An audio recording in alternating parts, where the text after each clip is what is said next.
Press the bell icon on the YouTube app and never miss another update.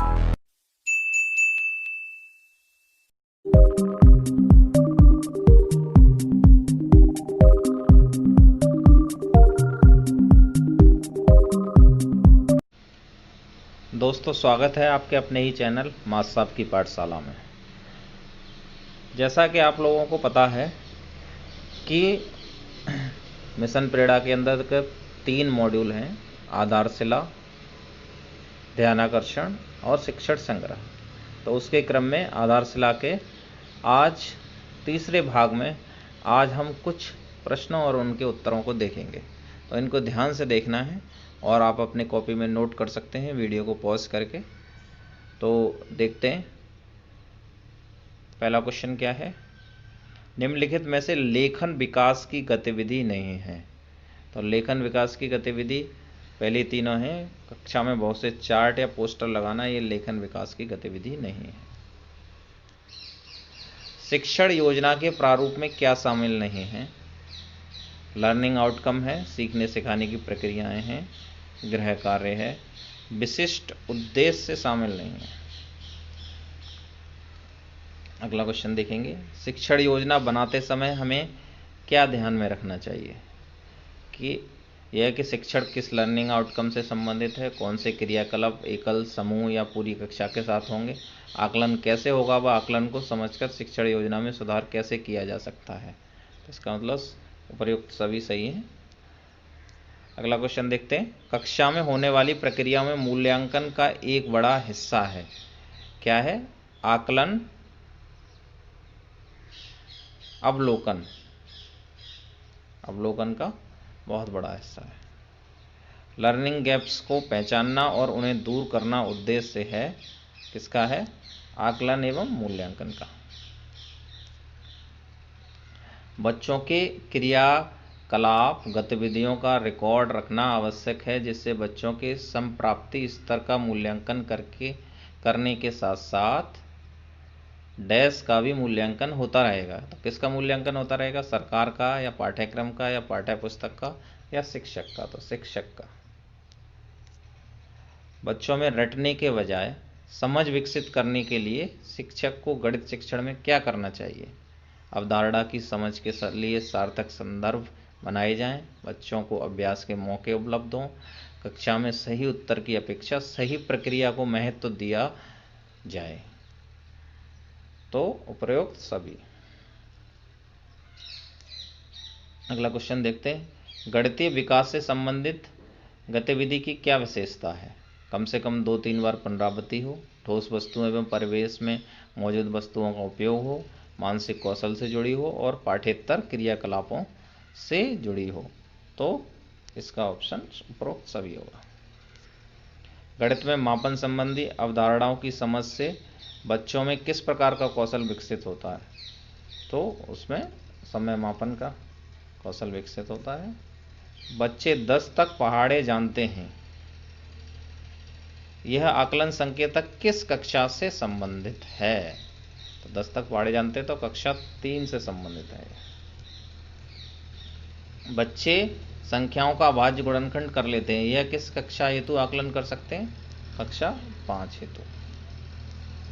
बच्चे निजी अनुभवों, भावनाओं के एवं कल्पनाओं को मौखिक या लिखित अभिव्यक्ति का रूप देते हैं, यह किस कक्षा के भाषा का लक्ष्य है? तो यह कक्षा 3 का। बच्चों में गुणा एवं भाग करने की समझ की दक्षता विकसित करना किस कक्षा का लक्ष्य है? तो यह है कक्षा 3 का। फाउंडेशन लर्निंग आउटकम के साप्ताहिक कार्य योजना में भाषा की सम्मिलित कक्षा है। कौन सी कक्षा है? कक्षा 1 व 2। कक्षा 2 के बच्चों में 2 अंक की संख्याओं की समझ विकसित होने के आकलन संकेतक हैं। बच्चे 1 से 99 तक की संख्याओं को पहचानते हैं, बच्चे 1 से 99 तक की संख्याओं को सही सही लिख लेते हैं, बच्चे 2 अंकों की संख्याओं में इकाई दहाई को पहचानते हैं। ये सारे प्रेरणा सूची में आपको ये अपेक्षित दक्षताएं दी हुई हैं, उसके अंतर्गत आते हैं। तो ये उपरोक्त सभी। मौखिक अभिव्यक्ति के मुख्य तत्व हैं। सुनी गई बातों पर अपनी अनुक्रिया या रिस्पॉन्स देना, अपने अवलोकन व दैनिक अनुभव साझा करना, सुनी गई बातों को अपने शब्दों में व्यक्त करना। सारे सही हैं तो उपरोक्त सभी। प्रेरणा सूची गणित विषय कक्षा 1 में संख्याओं की समझ व गणितीय कार्यों के अंतर्गत दक्षता, संख्याओं के मध्य रिक्त संख्याओं की पूर्ति कर लेते हैं। इसका लर्निंग आउटकम कोड क्या है? फर्स्ट क्लास का है तो M105। गणित किससे जुड़ने और जूझने का प्रयास है? तो ये मूर्त और अमूर्त, पास और दूर, सरल और कठिन, उपरोक्त सभी। बच्चों में गुणा एवं भाग करने की समझ की दक्षता विकसित करना किस कक्षा का लक्ष्य है? तो ये कक्षा 3 का है। सही उत्तर की अपेक्षा अधिक महत्व किसे दिया जाना चाहिए? तो सही प्रक्रिया को दिया जाना चाहिए। गाय का गोबर उठाने से तो स्कूल जाना कहीं अच्छा है, ये किसका मत है? ये बारबियाना का है। फाउंडेशन लर्निंग शिविर के प्रथम सप्ताह में आप किन लर्निंग आउटकम का चयन करेंगे? बच्चे पाठ्यपुस्तक को बाएं से दाएं पलटते हैं, परिचित वस्तुओं को चित्रों के नाम बना लेते हैं, उपयुक्त 1 व 2 दोनों। अभिभावकों तक बच्चों की प्रगति की जानकारी देने का उद्देश्य क्या है?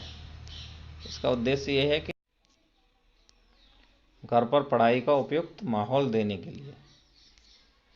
भाषाई गणितीय कौशलों के आकलन रिकॉर्ड रखने का तरीका क्या है?